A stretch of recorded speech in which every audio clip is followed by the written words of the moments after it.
Bienvenidos a Luces en la Ciudad, un programa, un proyecto, una ilusión radiofónica que pretende hacer de altavoz para aquellos temas que merezcan ser oídos en nuestras ondas.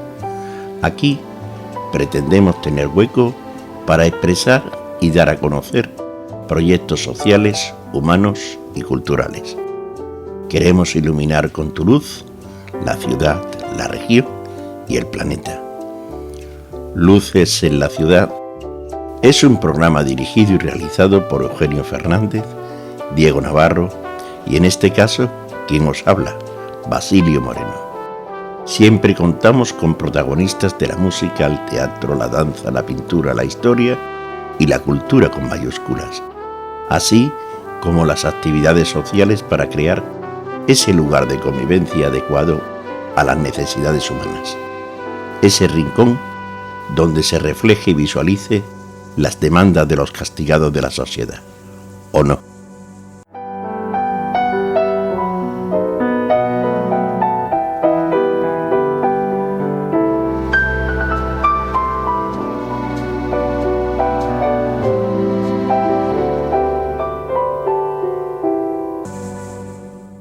Queridos oyentes, tenemos hoy con nosotros en nuestro programa la oportunidad de hablar con nada más y nada menos con Miguel Ancho Álvarez González, alguien que nos pueda hablar largo y tendido sobre los temas que escribe en su libro, un libro que, bueno, sus libros, porque hay que hablar en plural, pero hoy nos centra, aunque si nos da tiempo en la entrevista, a lo largo de la entrevista, podríamos pasar al segundo, ¿por qué no?, la alimentación, personas mayores y envejecimiento activo. Un título muy largo, pero creo que es por mucho que hay que contar. Muy buenas tardes, querido. ¿Te puedo tutear, Miguel? Por favor, y muy halagado por merecer la confianza de la emisora y de tu persona. Muchas gracias en la parte que me corresponde y a nuestra emisora, por supuesto, también. Onda Local de Andalucía es una emisora que está patrocinada, gestionada por entidades públicas y por miles de los municipios, hacer aproximadamente 600 municipios, que es la que la mantiene y hace que eso esté vivo y podamos comunicarnos de una forma altruista y social. Así que bienvenido otra vez a nuestra emisora y a nuestro programa, en el cual vamos a mantener una entrevista con usted. Por una forma corta, una versión resumida, ¿quién es Miguel Ángel Ancho Álvarez? Bueno, Miguel Ángel Álvarez es un humilde servidor de mi patria. He sido militar de carrera, lo comentábamos fuera del micrófono, y por cuestiones ajenas a la conversación que mantenemos, pues dejé tempranamente las Fuerzas Armadas del servicio activo y me dediqué a hacer la carrera de gerontología, es decir, especialista en envejecimiento, y repartir mi tiempo en estudiar el cómo nuestros conciudadanos pueden tener independencia para las actividades de la vida diaria y más calidad de vida al final del proceso vital. Bueno, eso dice mucho de una persona. En que haya sido corto y breve, no quiere decir, vamos, ahí ha quedado todo. Bueno, pero es importante esa investigación. ¿Cómo desarrolla esa investigación o esos conocimientos? ¿Cómo le van adquiriendo? Porque, claro, entiendo que en su vida militar no sería médico, ¿o sí? ¿Me equivoco en este argumento? No. He sido de infantería, dicho de manera vulgar, de los de cuchillo en la boca. He estado en Boinas Verdes, he estado en la Brigada Aerotransportable, todas unidades de acción, y para tapar de alguna manera el desasosiego interior que me provocó colgar la boina, me puse a estudiar diferentes posgrados oficiales de gerontología, psicología, biología, medicina, para de alguna manera entender cómo es el procedimiento del envejecimiento en la especie humana y poder sugerir que los estilos de vida saludables son los que nos permiten, lo que decía hace un momentito, alargar el ciclo vital con independencia para las actividades de la vida diaria, que es lo que se ve reducido no solo por el paso del tiempo, sino por ignorancia o por prejuicios no hacer aquellas actividades en forma de comidas, actividades psicológicas, actividad física, social, que nos permiten mantener la función. Eso ha sido entonces mis estudios, incluso he llegado a hacer una tesis en el campo de la neurología, de la memoria de las personas mayores, y todo no deja de ser una manera de intentar devolver a la sociedad una parte de lo que me ha ido dando a lo largo de la vida. Ha hecho usted mención, o ha mencionado una palabra, perdón, tú has mencionado una palabra, es gerontología, y yo en la presentación también la he mencionado. ¿Nos podría explicar a mí y a nuestros oyentes qué es la gerontología? Bueno, la gerontología hay que diferenciarla de la geriatría. Es decir, la geriatría es la especialidad de la medicina que estudia y se dedica a las enfermedades del anciano. Y la gerontología es la ciencia que estudia el envejecimiento, las personas mayores y sus patologías. Todo en un contexto biopsicosocial. El gerontólogo, de alguna manera, tiene que tener formación en medicina, psicología, enfermería, biología, porque en el envejecimiento influyen multitud de factores. Factores que interaccionan unos con otros, provocando que cada uno de nosotros envejezca de una manera distinta a cómo envejece la persona que está a su lado, incluso entre los miembros de la misma familia. Y termino la explicación diciendo que esa multitud de factores, para que los podamos de alguna manera delimitar, los podemos agrupar en dos categorías: los que no dependen del individuo y los que sí el individuo puede manejar la incidencia. ¿Qué factores no dependen del individuo y tienen una gran repercusión en el envejecimiento? Pues la edad que tenemos, el sexo con el que nacemos, nosotros y los genes que hemos recibido de nuestros antepasados. El individuo no puede tocar eso. En cambio, para compensar los factores que sí que tienen incidencia en el envejecimiento y sí los podemos manejar, pues la alimentación, la actividad física que llevamos al cabo del día, nuestras relaciones sociales, el descanso, todo eso es lo que estudia el gerontólogo para dedicar pues un poco su conocimiento a mejorar la calidad de vida de sus usuarios o pacientes. Bueno, en su libro, ¿a dónde nos orienta? Su libro tiene un título, como hemos expresado, muy largo: Alimentación, personas mayores y envejecimiento activo. Pero ¿a quién va dedicado? Evidentemente a personas mayores, pero algún tipo, algún sector, alguna fase, personas con dependencia, personas sin dependencia, personas con enfermedades, personas sin enfermedades, a todo el mundo en general. Vamos a ver, de manera concisa, el libro va dirigido a cualquier adulto, independiente de la edad que tenga, para que se pueda anticipar a los problemas asociados a una alimentación fuera de lo adecuado. Y va dirigido específicamente a las personas mayores porque ese envejecimiento al que se ven con más influencia sometidos por su edad, les va a hacer una merma en cómo la homeostasis, es decir, el equilibrio natural que funciona en el organismo, se ve resentido. Entonces, los procesos relativos a la nutrición, que no tiene, parecen procesos iguales, la alimentación y la nutrición, luego, si quieres, podemos hablar de esos matices, entonces va dirigido en concreto a las personas adultas y específicamente a las personas mayores. ¿Por qué he escrito ese libro? El libro lo he escrito porque en el primer mundo, Europa, Canadá, Nueva Zelanda, Australia, Japón, el 75% de los fallecimientos suceden por lo que entra por la boca: alimentación, alcohol, tabaco y contaminación. Entonces yo he querido escribir, he escrito un libro. El libro se presentó el 23 de abril de 2018, ya va por la 5ª edición. ¿Cómo debemos alimentarnos para que no sea eso una causa añadida a los procesos ya negativos que tiene el envejecimiento? Interesante propuesta. Bueno, ¿tan mal estamos educados en la alimentación en estos momentos? Sí, categóricamente sí. Por una razón: vivimos demasiado rápido. ya no cocinamos, comemos comida ultraprocesada, porque es la que compramos ya hecha y solo la ponemos en el microondas. Estamos tomando excesos de azúcar, exceso de grasas saturadas, exceso de sal, y nos olvidamos de lo más importante, los nutrientes. La gente cuando hace dieta porque quiere adelgazar o porque debe bajar de peso, solo se preocupa de las calorías y no tiene en cuenta los nutrientes. Con lo cual, al no hacer correctamente ese proceso, ¿qué conseguimos? Que esté desnutrida y con sobrepeso. De ahí la importancia que tiene saber qué debemos comer.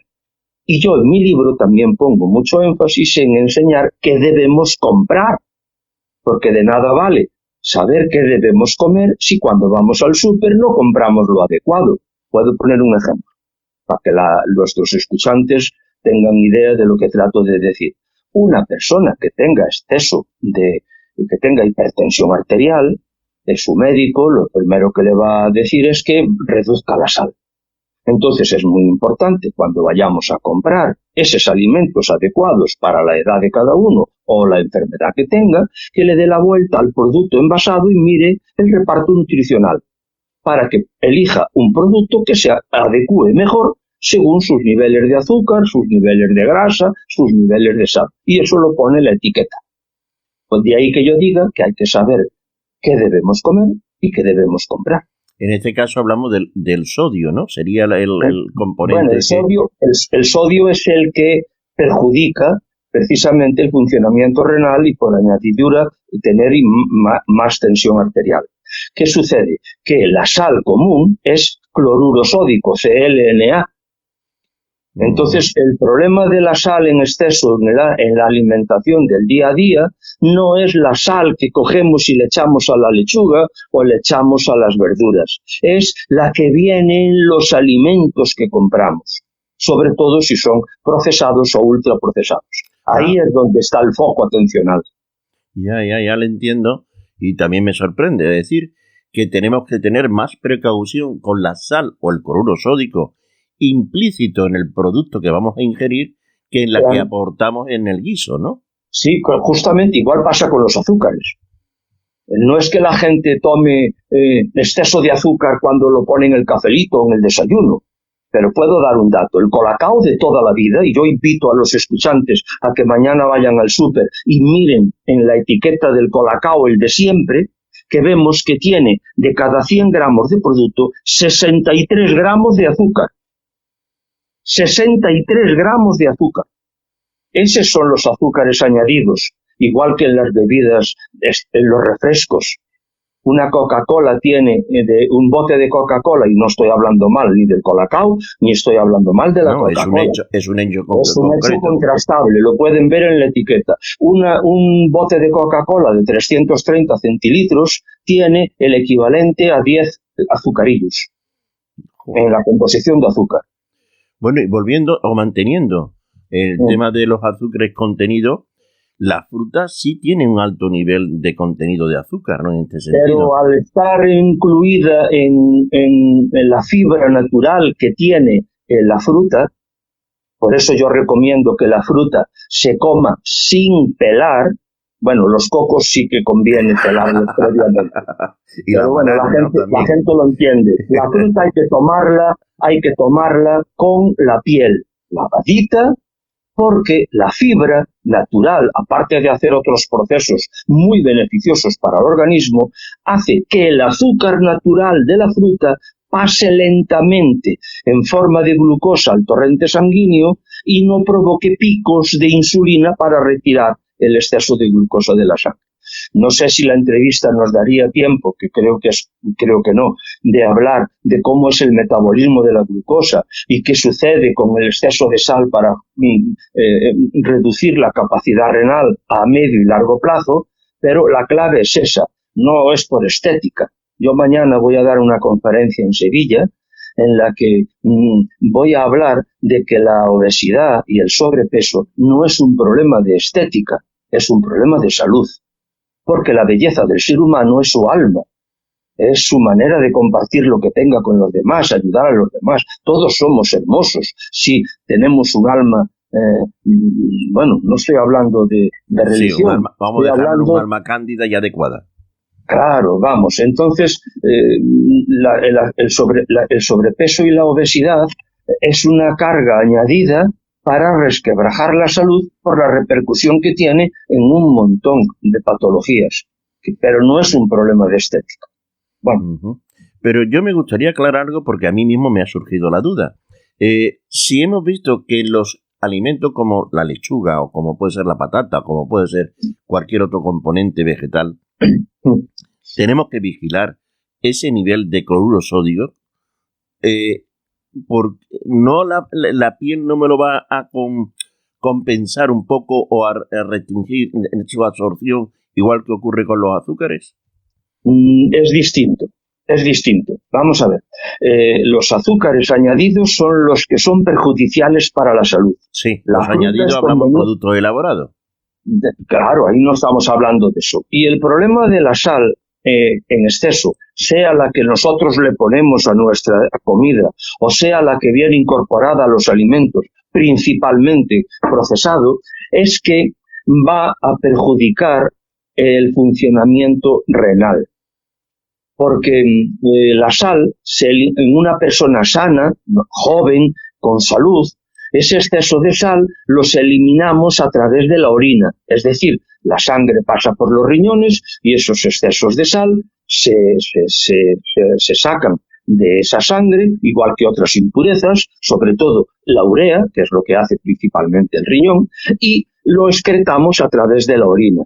¿Qué sucede? Que si nosotros durante 15, 20, 25 años nos colocamos en la edad de los 50, 55, habiendo abusado de que los riñones tengan que trabajar en exceso, puede que corramos el riesgo de tener insuficiencia renal en el último tramo de la vida. Ya, interesante. Vamos a hablar un poco de los hábitos, ¿no? En la alimentación existen hábitos sanos, hábitos incorrectos. ¿Cómo se crean esos hábitos principalmente? ¿O van evolucionando esos hábitos en función a nuestra vida profesional, nuestra vida familiar? ¿Qué son esos hábitos, profesor?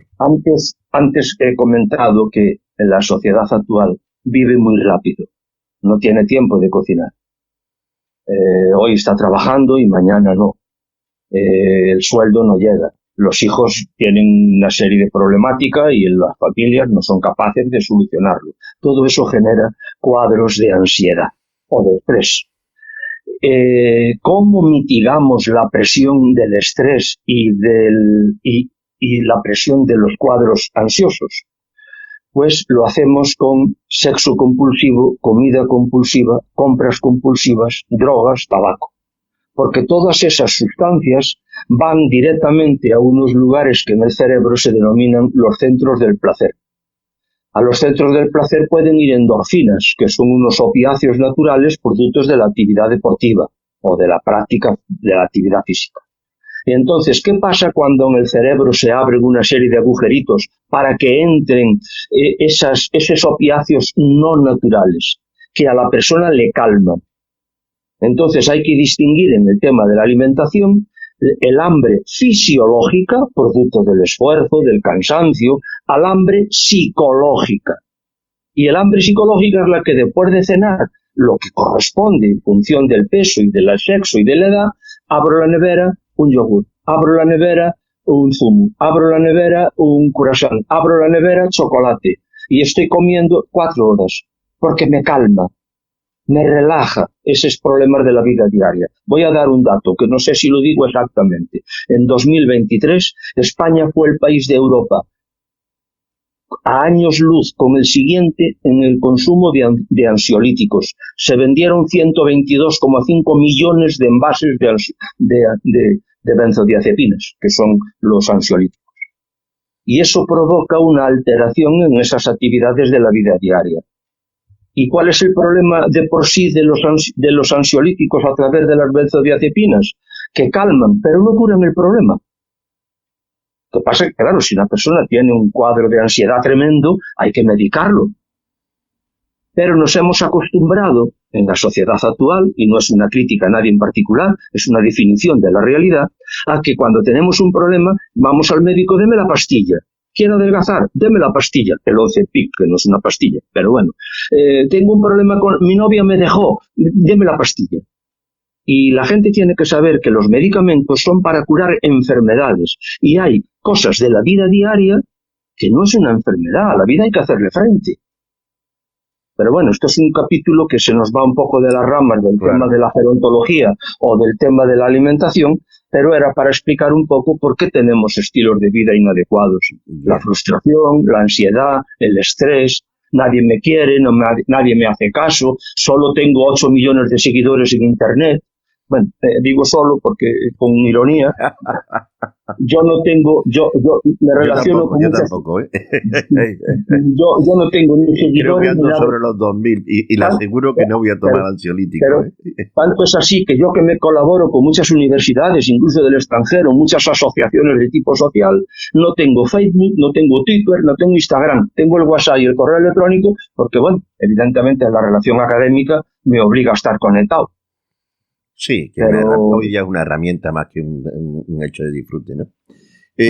Volviendo a nuestro tema que nos ocupa, estábamos hablando de los hábitos erróneos, ¿no? Que quizás por las condiciones sociales o por los motivos de vida, en los medios de comunicación hacen mucho también en que nos apetezca ciertas cosas.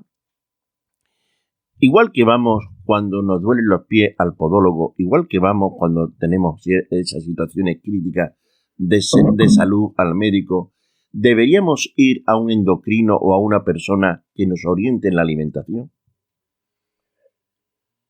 Sí, pero a un profesional independiente. Y hago el matiz. Hoy en día yo soy una reserva espiritual de Occidente, entre comillas la frase, contra que alguien recete Ozempic para adelgazar. Bueno, yo no hablaba de adelgazamiento, hablaba de comer saludablemente. Sí, pero hay un desabastecimiento en las farmacias en España de Ozempic para la gente que necesita el medicamento, que es el Ozempic se creó hace unos años para curar problemas de metabolismo de la glucosa en personas con diabetes tipo 2 que con la metformina y los antidiabéticos orales no conseguían atajar los niveles de glucosa. Entonces la gente que quiere adelgazar 1 o 2 kilos pone en riesgo su salud porque el Ozempic está para una enfermedad metabólica, no para adelgazar. Una de las cosas que tiene asociado el consumo de Ozempic ya a la gente que lo necesita tomar es inflamación de páncreas. Y ¿Nos puede explicar para las personas que no estamos habituados qué es el Ozempic? Porque ha dicho que es un tratamiento, pero lo están utilizando con otro. ¿Se puede comprar libremente? No, es con receta médica. Entonces, por eso yo he comentado la respuesta a tu pregunta de si tenemos que ir al endocrino, y yo dije sí, y he añadido, pero a un profesional independiente que no le pague la industria farmacéutica por vender más Ozempic en las farmacias. Porque el Ozempic, con mi humilde conocimiento sobre fisiología, es dedicado y se ha creado para personas con diabetes tipo 2 en el que la metformina 850, que es el medicamento típico de la gente que tiene esta patología, no le reduce los niveles de glucosa en sangre. Y claro, tener elevado el exceso de glucosa en sangre y que la insulina no los pueda retirar, es un grave problema de salud porque provoca pérdida de visión, problemas de tipo renal, coronarios, y eso es a largo plazo la diabetes tipo 2. Entonces, desde hace un tiempo a esta parte, muchos médicos, considerando lo mejor para sus usuarios o sus pacientes, lo recetan para adelgazar. Y claro, yo no soy médico, soy gerontólogo, y puede que ahora esté ofendiendo, entre comillas, a algún profesional de la medicina, pero siempre opto por una manera más adecuada de solucionar los problemas de salud. El Ozempic es un medicamento creado para problemas de diabetes tipo 2 que no se soluciona con antidiabéticos orales y solo se debe tomar ante una diabetes tipo 2. Hay muchas investigaciones. Yo no lo quiero comparar con algo tan grave como que en 1960 los médicos americanos hablaban excelencias del tabaco, porque la industria tabaquera les pagaba por detrás para que ellos continuaran sus investigaciones en otros terrenos. Y la gente sin escrúpulos o animados por un buenismo hablaban excelencias del tabaco. ¿Y qué voy a decir del tabaco? Y lo mismo yo lo meto en el mismo saco. Si alguien me quiere criticar, libre es de hacer. El Ozempic es para problemas de diabetes tipo 2 y no para adelgazar. Bueno, hemos visto la importancia, o por lo menos hemos comentado, la importancia de la alimentación. Pero eso, como decíamos en la presentación de su libro como título y de su persona también, no sirve de nada si no va acompañada de otros ejercicios y otras costumbres, ¿no? Actividad física, psicológica y social, en función de las características psicofísicas del usuario. En la medida que dejemos la práctica de la actividad física, la actividad psicológica e intelectual y la parte social, el envejecimiento acelera los aspectos negativos que tiene sobre el organismo y sobre la integridad del individuo. Vamos a ver, yo aprovecho esta pregunta, por ejemplo, para comentar que en España, en la actualidad, vivimos 63, 65 años sin problemas de independencia. Y luego, la gran mayoría de nuestros convecinos pasa 20, 24 años con una gran merma de la independencia y de la calidad de vida. Teniendo educación para la salud, limitamos la posibilidad de ser dependientes al final de la vida. Y tengo una frase que lo puede de alguna manera dibujar. Cada uno tiene un potencial, nace con unos genes que no puede alterar porque los hemos recibido de nuestros antepasados. Entonces yo, llegado a este punto, suelo decir que en la vida no elegimos dónde nacemos, ni quiénes somos. Se podría decir que son las cartas con las que hemos de jugar la partida. Y lo más importante, ganar la partida no depende de las cartas que nos han dado al principio, sino de cómo juguemos las cartas. Cada uno las suyas. Porque si alguien conoce un poquito el juego de la brisca o el juego del tute, el que vaya a empezar la partida saliendo con el 3 de triunfo, sabe que se lo van a comer porque el as está dentro. Y el 3 de triunfo es una carta muy buena. Entonces eso es mi manera de explicar que no depende de las cartas que tengamos, sino de cómo las juguemos. Y hay que tener un poquito de voluntad para sobreponernos. No hacer actividad física, psicológica y social al margen de las características que tengamos, solo contribuye a que estemos peor. En la sociedad hay un montón de gente que nos escucha, que nos ayuda, que nos acompaña. Busquemos esa gente. Pero hay un verso, Basilio, permíteme que diga esto. Claro, por favor. Hay un verso. Yo en el 2004 fui a un congreso internacional de gerontología a Las Palmas y quería en una frase corta explicar cómo es mi concepto vitalista de la vida. Y me puse a leer sin saber lo que iba a encontrar. Y encontré este verso, es un verso de un autor inglés, Dylan Thomas, es un verso breve. Dice: no entres dócilmente en la noche callada, que la vejez debiera delirar y arder al fin del día. Oponte furioso a la luz que se extingue. Y eso es lo que yo trato de decir: actividad física, psicológica y social, lo que podamos. Pero nunca arrojar la toalla y nunca dejar que los acontecimientos nos superen y acabemos antes. Bien, Miguel, pero yo veo que aquí tenemos que matizar, o por lo menos deberíamos matizar o entender que tampoco podemos, yo a 65 años, que lo rozo, yo me planteo hacer carreras o correr. Mi rodilla seguro que se quejarían. Dices, también necesitamos una educación de qué tipo de ejercicio desarrollar, supongo, ¿no? Lo entiendo. Te voy a decir cómo yo, cuando un paciente, de los que tengo, de los que requieren mi servicio, cómo vamos al tema de la actividad física. De entrada, la actividad física no es hacer deporte. La actividad física es moverse, que las articulaciones y los tendones que unen esas articulaciones tengan un poquito de uso para que me permitan la vida diaria.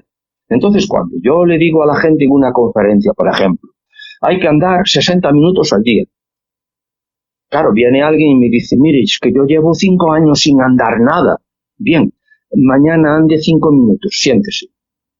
El día siguiente haga 6 minutos, siéntese. Si persevera y acostumbra de alguna manera todo su organismo a ese pequeño esfuerzo que es andar, llegará un momento que podrá hacer 60 minutos al día. Si le recomendamos que de la noche a la mañana esta persona haga 60 minutos al día y un día los hace, lo metemos en una cama 3 meses. Es lo mismo que él. Claro. Y ahora hay que hacer una buena evaluación psicofísica del individuo para ver qué actividad puede hacer, porque si tiene problemas en la zona lumbar o en la zona sacro, que son muy habituales al final de la vida, pues hay cierto tipo de abdominales que, por muy buenos que sean para el frente del abdomen, no son convenientes con una patología lumbar. Todo eso es lo que nos va a permitir al profesional el diseñar la actividad correspondiente y la intensidad con la que ese hombre pueda mantener la función para que le permita las actividades de la vida diaria. La actividad física no quiere decir correr o andar en bicicleta, es moverse, cada uno en función de sus posibilidades. Pero hay que hacerlo, claro. Evitar el sedentarismo, supongo, ¿no? Total. El sedentarismo. Yo soy un enemigo de guarda y reposo. Un enemigo. Bueno, está claro. Vamos a ver, hay que coger con cierta cautela lo que acabo de decir. Hay circunstancias, por ejemplo, ahora tenemos a don Francisco en el hospital en Roma, que le han dado reposo porque tiene unas patologías muy graves. Por muy conveniente que sea la actividad física, evidentemente estos días no es conveniente que las haga. Y estoy poniéndolo en el otro extremo del ejemplo, ¿no? Todo esto es un poco de sentido común, que es el sentido menos común de la gente. Porque cuando usted en el título de su libro, sí. en el título de tu libro, envejecimiento activo, realmente esa frase, vamos a dejarla en frase. Sí, ¿qué es el envejecimiento activo? Eso es, ¿a dónde queremos llegar con él? A que juegue mucho a las cartas, a que juguemos a la pelota, a que tengamos la mente ocupada, a que nuestro tiempo se complemente. Me alegro mucho que hayas hecho esa pregunta porque me permite explicar algo que la gente lo malinterpreta. Cuando la mayoría de la sociedad escucha envejecimiento activo, muchos dicen, yo aún soy joven, ya lo haré. Y el envejecimiento activo es algo que diseñó la Organización Mundial de la Salud, en el que se trata, a lo largo de todo el ciclo vital, sacar el mayor partido con una serie de actividades para que cuando lleguemos al final lo hagamos con independencia y calidad de vida. Es decir, que no es en el último momento. ¿Y en qué consiste ese envejecimiento activo? Pues no consiste en hacer un montón de actividades, sino que las personas mayores estén integradas de manera activa en la sociedad. No se trata de un montón de actividades, porque si la persona hace un montón de actividades y no se implica en ellas y no le suponen un plus para mejorar sus expectativas de vida, para tener ilusión, tener un proyecto, no valen para nada. En la vida hay que tener un proyecto cada año o cada 5 años, siempre adecuado a nuestra edad y a nuestras condiciones, porque un proyecto es el que nos va a dar la posibilidad de organizar una agenda. Me levanto hasta ahora, mañana tengo que hacer esto. Y esa ilusión, ese motor, esa ilusión es la que nos va a permitir contribuir a no arrojar la toalla. Interesante. Hay alguien que me pregunta muchas veces, oiga, Miguel Ángel, ¿cuándo somos viejos? Y le contesto a todo el mundo lo mismo. Somos viejos cuando dejamos de participar, cuando dejamos de movernos, cuando dejamos de aprender, cuando dejamos de amar. Son muchas cosas las que se dejan, la lista es larga. Claro, claro. Pero, vamos a ver, por explicarlo aún más y para personalizarlo con todas las personas, la audiencia que tenemos, hay muchísimos, que lo que ya es una frase que ya utilizamos, ejercer de abuelo, ¿no? Me levanto porque tengo que mi nieto, tengo que llevar mi nieto, tengo que hacer con mi nieto, tengo que llevar mi nieto, tengo que dar de comer mi nieto, tengo que... Eso se podría considerar estar activo, está dentro de ese espacio que se corresponde o que se recomienda. Vamos a ver, de entrada, estar integrados en la familia es fundamental. Entonces, eso lo podríamos considerar una actividad muy beneficiosa para los padres de los nietos, claro, y para los propios abuelos. Pero yo hago aquí un matiz importante. En la salud, en la vida, lo que es sano para mí, a lo mejor no es sano para la persona que está al lado. Entonces hay que individualizar de alguna manera cualquier tratamiento terapéutico y vamos a considerar atender a los nietos mientras los padres trabajan, etcétera, como un proceso terapéutico, etcétera. Y hay que mirar las posibilidades. Hay que mirar si uno descuida lo más importante, pues que a lo mejor pues ir por los nietos, llevarlos a casa, a lo mejor no come, y come de pie de cualquier manera y eso no sienta bien. Entonces, en principio, estar integrados en el ámbito familiar es muy bueno, sobre todo para los abuelos, pero si es adecuado o no dependerá de las condiciones y de las características. No es que no quiera contestar de manera contundente, yo soy contundente cuando hablo, pero en este caso es como la dieta. Si una persona no tiene problemas de diabetes tipo 2, es decir, el metabolismo de la glucosa lo tiene excelente, pues puede tomarse un dulce, más o menos habitualmente. Una persona que tenga de glucosa basal más de 150, no debe hacerlo. Entonces, lo que es sano para mí, a lo mejor no es sano para el de al lado. Y las actividades de la familia son muy importantes para todos, y para los abuelos más. Bien, lo hemos entendido. Vamos a hablar ahora un poco más, que ya vamos a quedarnos sin tiempo, pero no tenemos tiempo aún, de la parte mental. ¿Le parece bien, Miguel Ángel, que podamos hablar un poco de la parte mental, la evolución mental? Aunque lo hemos mencionado en todos los procesos que hemos visto de alimentación, de ejercicios, porque en la activa, y por dar un colofón determinada, el hecho de pertenecer a una misma asociación de lectura de libros, sí podíamos considerarlo como una participación activa, ¿no? Claro, en la parte intelectual o psicológica, evidentemente, claro. Todo lo que haga trabajar el cerebro, todo lo que haga trabajar nuestras neuronas, las células del cerebro, son una manera de tener engrasadas las redes neuronales que son las que rigen todo lo que somos como personas. Si quieres, contestamos un poco el tema de qué pasa con la memoria de las personas mayores. Yo, claro, mi tesis... Se lo agradecería, se lo agradezco. Vamos a ver. Dije que escribí el libro de alimentación pensando en que los grandes problemas en el primer mundo venían por lo que entraba por la boca, principalmente la alimentación y el alcohol y el tabaco. Entonces, ¿por qué escribo el libro de la memoria de las personas mayores? Que es como se titula. Lo escribo para reducir la inquietud y el miedo que tiene la mayoría de las personas mayores por pensar que puedan estar perdiendo la memoria. El 99% de la sociedad no tiene problemas de memoria, tiene problemas de atención e interés. Y la atención y el interés son las llaves que permiten que los estímulos del ambiente entren al cerebro. Si un estímulo no entra al cerebro, no lo podré guardar. Y si no lo puedo guardar, mal lo puedo recordar. Eso es un poco el motivo por el que yo escribí ese libro. En ese libro se explica qué es la memoria, cómo funciona la memoria y qué podemos hacer para mantenerla o mejorarla. Así en pocas palabras.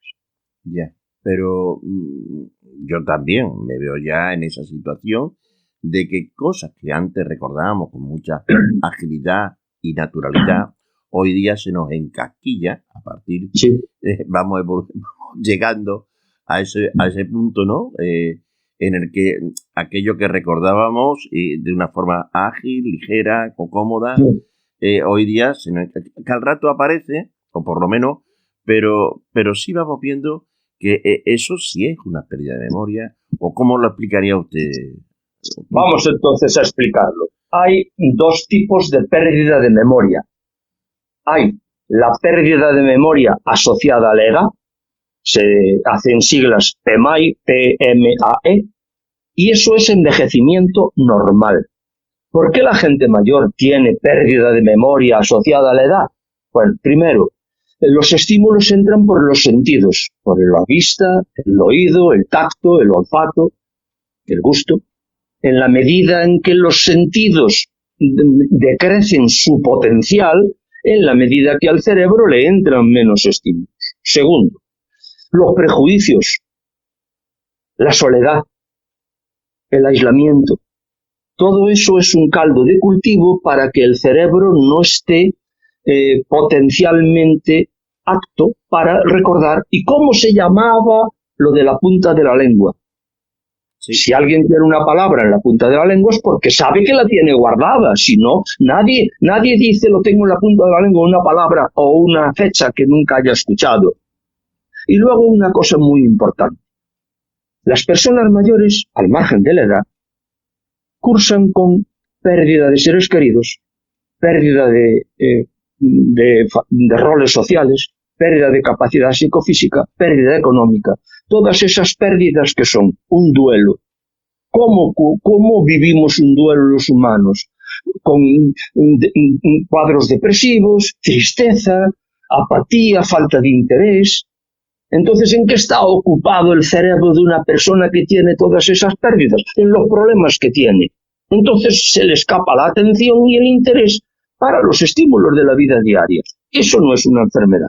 La enfermedad que ataca la memoria es la demencia. Insisto, el 99% de nuestros convecinos no tiene problemas de memoria, los tiene de interés y atención.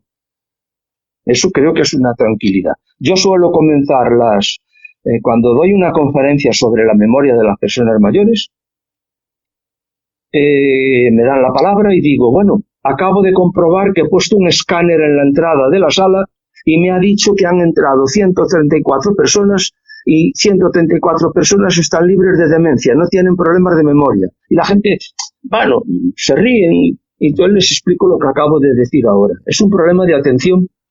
Imaginemos una señora, están a las 2 de la tarde haciendo la comida, tiene la tele puesta, escucha la radio, llaman por teléfono y cuando ponen la comida en la mesa no recuerda si le echó sal o no. Y la conversación, estoy perdiendo la memoria. Señora, usted no ha estado atenta, no es un problema de memoria. Esto es mi caballo de batalla para que la gente no tenga inquietud en ese terreno. Bueno, es de agradecer esa explicación. Pero no es mentira, es tal cual lo que acabo de explicar. Uh-huh. Bueno, para ya darle un colofón a nuestra entrevista, podemos hablar también de la vida sexual. ¿En qué favorece? ¿En qué es necesaria? ¿No es necesaria? ¿Es algo natural? ¿Debemos de tenerlo en cuenta? ¿No tenerlo en cuenta? ¿Qué nos puede contar sobre esto? Vamos a ver, con respecto a la mujer, el tema de la menopausia y el periodo posmenopáusico, que es un problema hormonal y un problema endocrino, de las hormonas alteradas, le va yo no estoy hablando del 100% de las mujeres, hablo en general. En general, entonces le va a producir un menoscabo del interés sexual. Y al varón no tiene problemas de menopausia naturalmente, pero la capacidad de tener una erección o mantenerla al menos el tiempo que a uno le gustaría, decrece con el paso del tiempo. Yo muchas veces que voy mucho a los asilos, a las residencias, a tener así charlitas de este tipo en el terreno de la vida sexual, a la generación anterior a la mía, yo tengo ahora 69 años, la generación anterior a la mía tienen 86. Van de 17 en 17 años las cohortes de sociología, ¿no? Entonces, explicarle a los varones de la generación anterior a la mía, los que están entre 86 y 88 años, de que el sexo en algunos momentos de la vida es cogerle la mano a la pareja, una caricia, una palabra amable, un abrazo, porque el sexo no es penetración y orgasmo, pero yo lo considero de vital importancia a lo largo de toda la vida. Todo dependerá, pues, esas condiciones que acabo de poner ahora, tanto en el varón como en la mujer, las he destacado porque es lo que impera. Entonces hay que también tener mucha franqueza en pareja. Por ejemplo, si yo hoy no estoy así muy dispuesto al sexo y a lo mejor voy a tener duda de que pueda complacer a mi pareja, se lo digo, Rosita, Amparo, mira, por favor, compréndeme, yo hoy a lo mejor no estoy a la altura que mereces, pero si eres comprensiva, vamos a intentarlo. Eso es el arma más poderosa para el sexo. Muy bien, muchísimas gracias por sus explicaciones. Su libro, ¿dónde se puede adquirir? ¿Dónde se puede encontrar? En ningún sitio se puede adquirir. Todos los libros que yo he escrito he cedido los derechos de autor a la Federación de Pensionistas y Jubilados de Comisiones Obreras. Entonces, todo aquel que quiera un libro que se titule Alimentación, Personas Mayores y Envejecimiento Activo, o La Memoria de las Personas Mayores, o Educación para la Salud, que es el que presento mañana en Sevilla, pueden ir a comisiones, a la Federación de Pensionistas, y decir si les pueden dar un ejemplar físico, si no se ha agotado la tirada, o si no se pueden descargar de Internet. En la Federación de Pensionistas de Comisiones les pueden dar el QR o el enlace para que descarguen gratuitamente los libros. Pero no se pueden comprar en una librería. Es la única condición que yo he puesto, que se repartan de manera gratuita. No hay ediciones muy grandes porque cuesta mucho dinero editar un libro, pero la contramedida es que se pueden descargar de Internet, y si tenemos un nieto, un hijo, un sobrino, lo descargo de Internet y lo puedo imprimir en folios en blanco y negro, que cuesta por 4,50 o 4 euros, se imprime un libro de estos en blanco y negro, en folios sueltos, y ya lo pueden leer. O se puede leer la tablet mismamente. También, o un ordenador, pero bueno, los abuelos la gente mayor no es muy partidaria de hacerlo así, pero bueno, tienen la posibilidad de leer. De todas esas posibilidades. Voy a repetirlo por aquellas personas que nos están escuchando, que presten atención, de que si me meto en la página web de Comisiones Obreras, busco el apartado de pensionistas y jubilados. Sí, o vayan a la oficina que tienen aquí en Sevilla, que está en la calle Cardenal Bueno Monreal número 58, y ahí les atiende. Justo al lado de lo que era el edificio, la Avenida de la Raza, en la esquina con la Avenida de la Raza.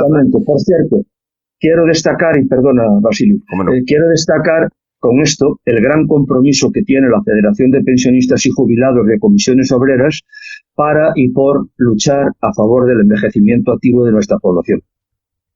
Y una gran labor que hace también, no solamente por el tema de la salud, que en este caso lo estamos viendo, sino por las calidades de vida y las condiciones de vida en general, económica y socialmente. Naturalmente. Que conozco de primera mano a personas que están trabajando ahí diariamente en asesoramiento, en ayudarle, en recuperar sus pensiones dignas, etcétera, etcétera.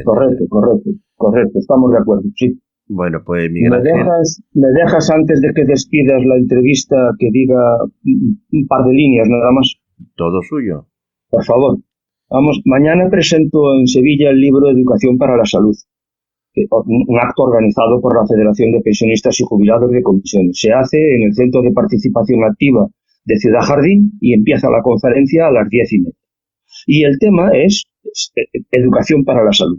Y ya que hoy hemos hablado de ciencia, vamos a poner ahora un toque de alma, porque sin alma la ciencia no es buena a la humanidad. Y si alguien quiere saber de dónde viene la salud, he preparado una frase para mañana, y la salud viene de esas calorías que proporcionan un fuerte abrazo. También en las proteínas de un te quiero, o en la dopamina, que surge cuando escuchamos qué bien te veo. También viene la salud de los anticancerígenos proporcionados por actuar con honestidad en la vida. Acompañe lo anterior de los antioxidantes que no solo vienen en una buena copa de vino, sino en esa persona que te escucha. y te hace sentir especial. Basilio, muchas gracias por darme la oportunidad de poner mi humilde conocimiento a disposición de la sociedad. El agradecido soy yo, el poder disfrutar de sus palabras, de sus libros y poderlo difundir a través de nuestro programa en nuestra emisora de Onda Local de Andalucía. Muchísimas gracias y como me gusta siempre despedir a mi invitado, nos vemos en la próxima. Pues cuando tú quieras y yo muy honrado de merecer tu confianza. Gracias. Gracias a ti. Ha sido un placer escuchar todo lo que nos ha podido transmitir Miguel Ángel Anchón, como lo describe en su libro. Antes de despedirnos, quería dejarles un pequeño audio de Manu Sánchez haciendo unas declaraciones que creo que es importante que la escuchemos y por lo menos a mí me ha conmovido, me ha hecho reflexionar y quiero compartirla con ustedes, queridos oyentes. Escúchenla.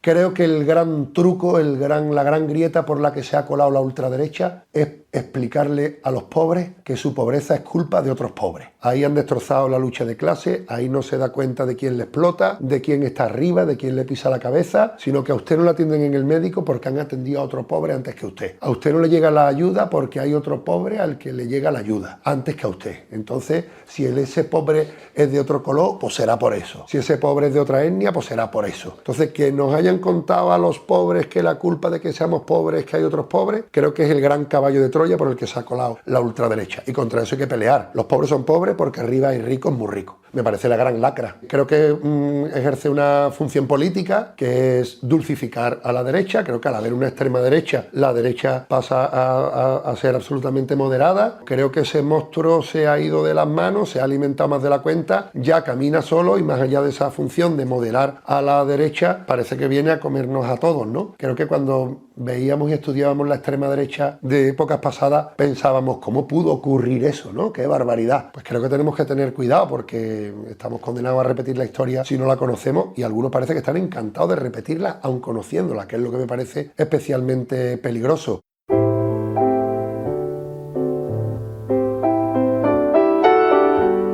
Sin nada más que contarles en el programa de hoy, Luces en la Ciudad, nos despedimos hasta el próximo programa y ya saben, reflexionen, disfruten y la radio les acompaña. Gracias y hasta el próximo programa.